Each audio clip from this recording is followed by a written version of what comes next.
Então, dando introdução ao trabalho de genética, vamos abordar o tema efeitos do ambiente na expressão gênica. Os integrantes do grupo são eu, Marcelo Silveira, Breno Henrique, Lucas Hipólito, Leandro Moraes e Ronaldo Machado. Então, em todos os casos já apresentados, foi considerado que o genótipo é responsável pela produção de um dado fenótipo, não considerando a influência do ambiente. Mas na maioria, as características da planta ou de um animal vão ter influência do ambiente onde eles habitam. Então, por exemplo, se eu planto uma planta de feijão e outra de milho, no mesmo solo, com as mesmas condições de nutrientes, de CO2, luz, água, eu vou ter duas plantas diferentes. Por quê? Porque elas são geneticamente diferentes. Mas, por outro lado, os fatores do ambiente também vão influenciar. Supondo que eu plante uma planta de feijão num solo fértil e outra planta de feijão numa areia, o resultado fenótipo final deles também vai ser diferente. Ou seja, indivíduos geneticamente diferentes vão se desenvolver diferentemente no mesmo ambiente. E indivíduos geneticamente idênticos também vão se desenvolver diferentemente em ambientes diferentes. Então, agora eu vou falar um pouco sobre os efeitos da temperatura. O exemplo clássico disso é a cor na pelagem de coelhos, que pode variar de acordo com a temperatura. Por exemplo, se um genótipo produz um alelo denominado Himalaia, que são animais de pelo pigmentado, que pode ser marrons ou pretos. Mas esses pigmentos vão vir na extremidade do animal, que são o focinho, as patas, a cauda e as orelhas. Esse fenótipo ocorre quando a temperatura varia entre 15 e 25 graus. Existe uma enzima chamada tirosinase que ela só catalisa esses pigmentos. E isso na região do corpo que a temperatura está abaixo de 15 graus. Quando a temperatura está abaixo de 2 graus, o coelho se torna inteiro pigmentado pelo corpo todo. Porém, quando a temperatura está acima de 29 graus, o alelo não é ativo e o coelho fica inteiro branco. Outro exemplo disso ocorre na planta Primula sinensis, que só produz folhas vermelhas quando cultivadas abaixo de 30 graus e flores brancas em temperaturas superiores a isso. Dando continuidade ao assunto, vou falar um pouco sobre os efeitos da luz. Um exemplo típico do efeito da luz é sobre o fenótipo correspondente à produção da clorofila nas plantas, que é determinado por genes que só expressam na presença de luz. Quando uma planta ela cresce na ausência de luz, ela fica albina.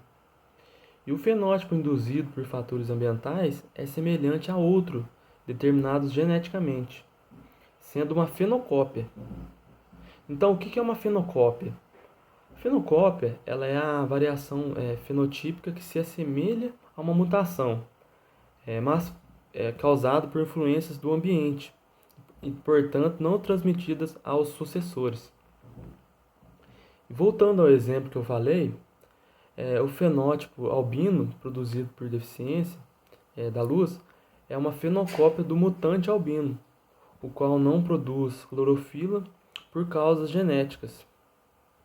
É importante ressaltar que a variação fenotípica decorrente das alterações do ambiente é comumente adaptativa. Um exemplo interessante é o que ocorre em certas plantas aquáticas, que estão sujeitas a grande variação, principalmente na forma das folhas. Elas produzem folhas filamentosas quando estão submersas e folhas inteiriças quando estão na superfície da água. Essas folhas podem ser alteradas de acordo com o nível da água. O significado adaptativo dessas mudanças na morfologia da folha está em se manter a um equilíbrio sobre os dois fatores mais necessários da fotossíntese, que é luz e água.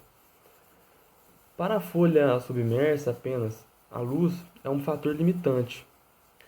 Em consequência, quanto maior a superfície da folha em relação ao seu volume, maior é a proporção das células e cloroplastos que estão diferentemente expostos à luz relativamente fraca que penetra na água.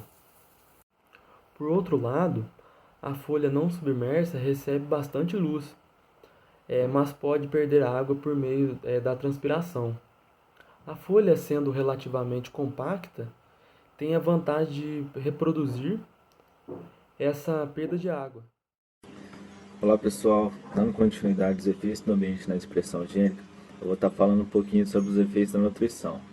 Bom, é notório que todo ser vivo depende de uma boa nutrição para expressar seus caracteres com virtude.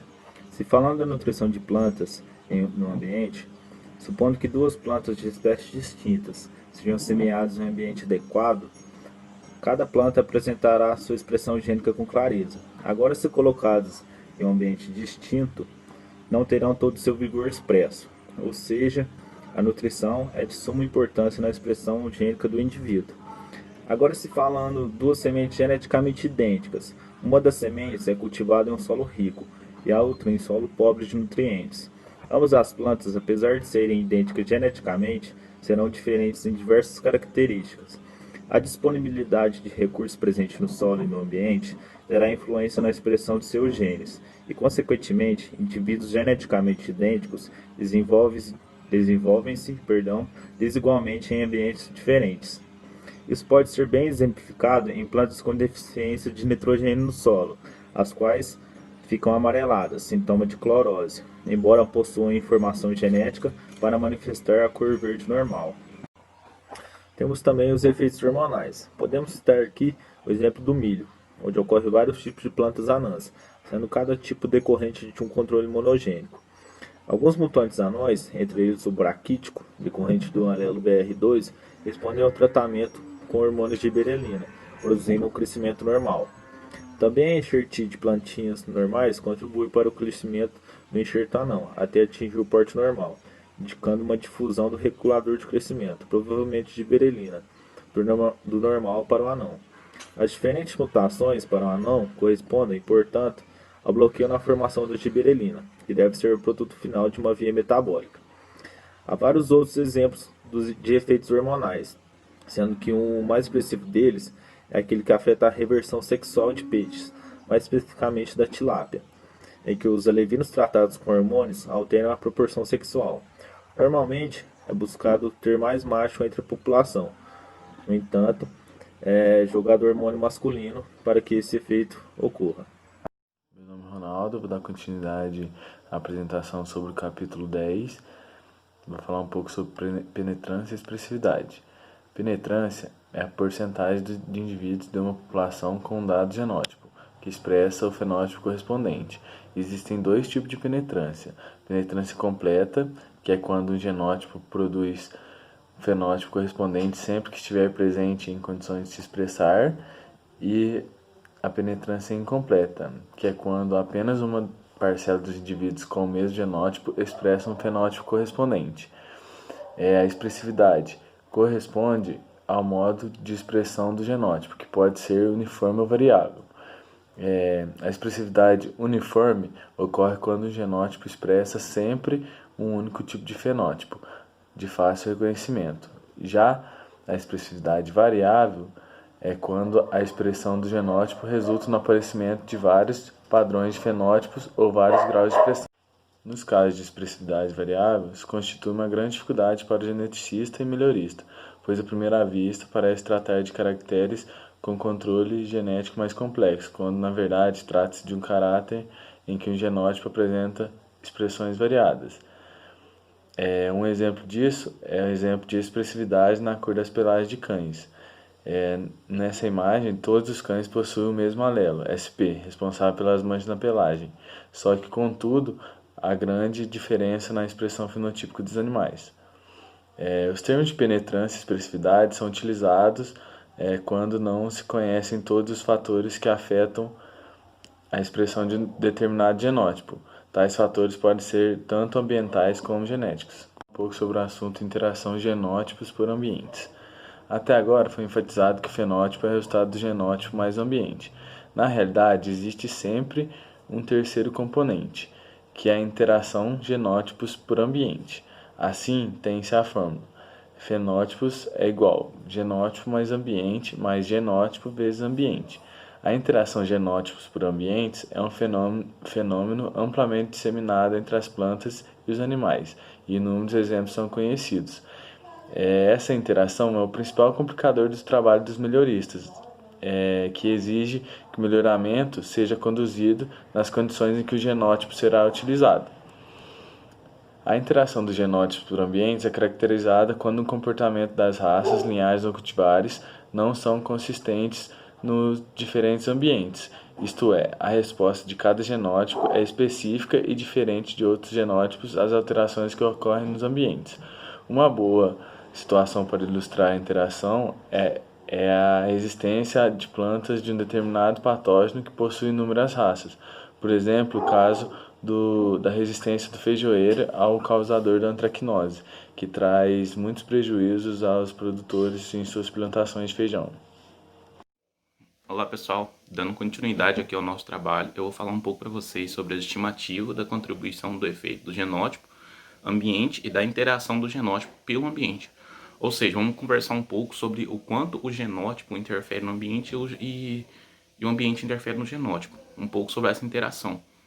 Um dos principais objetivos dos melhoristas, dos pesquisadores em melhoramento genético de plantas e animais, é conseguir atenuar esse efeito dessa interação, ou então de criar genótipos, obter genótipos específicos para alguns ambientes. Então, essa interação é feita através da análise de variância. A gente tem na soma de quadrados, é preciso a gente ter uma tabela de dupla entrada, como a gente está acostumado a usar aquelas nas aulas de estatística.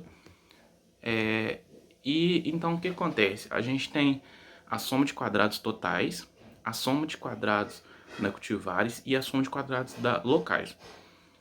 Então, a diferença dessas três somas de quadrados, a gente obtém a soma de quadrados da interação da cultivar pelo local, que é a SQCL. Tendo como exemplo, 3 cultivares de arroz, a cultivares Guarani, Douradão e o IAC 47 de arroz, cultivados em 3 locais diferentes no estado de Minas. Locais A, B e C. Então a gente tendo essa soma de quadrados, que a gente tem aqui na tabela, que no caso A, a gente calculando todas essas 3 somas de quadrados e fazendo a diferença entre elas, a gente vai obter a SQCL, que é a soma de quadrados, a interação, né? A interação da cultivar pelo local. Então a gente tem aqui a tabela do caso A, e aqui a gente tem um exemplo do caso A, que é a soma de quadrado total, que deu 3, a soma de quadrados da cultivar, que deu 1,5, e a soma de quadrados locais, que deu 1,5 também. Fazendo essa diferença, a gente vai achar zero, que a gente destacou aqui o valor zero, que a interação foi nula. Então não teve uma interação, mas há casos dessa interação ser bastante expressiva. Como a gente pode ver aqui nessa tabela, aqui, ó, que é a tonelada, a produtividade em quilo por hectare pelo ambiente. A gente percebeu que no caso A, como foi nula, foi linear, mas em outros locais não foi tão linear assim. Como a gente pode ver aqui em um expressivo no caso C, que teve bastante diferença, uma diferença bem discrepante entre a produtividade e os locais. Então, o que podemos concluir? Que não adianta a gente ter um genótipo bom e um ambiente não tão adequado quanto a que seria disponível para aquele genótipo. E não adianta a gente ter um ambiente muito bom se o genótipo não contribui tanto. Então, é importante a gente levar todos esses fatores em consideração, e até mesmo para a produção de novos genótipos ou específicos para determinados ambientes. Pessoal, muito obrigado pela atenção, e até a próxima.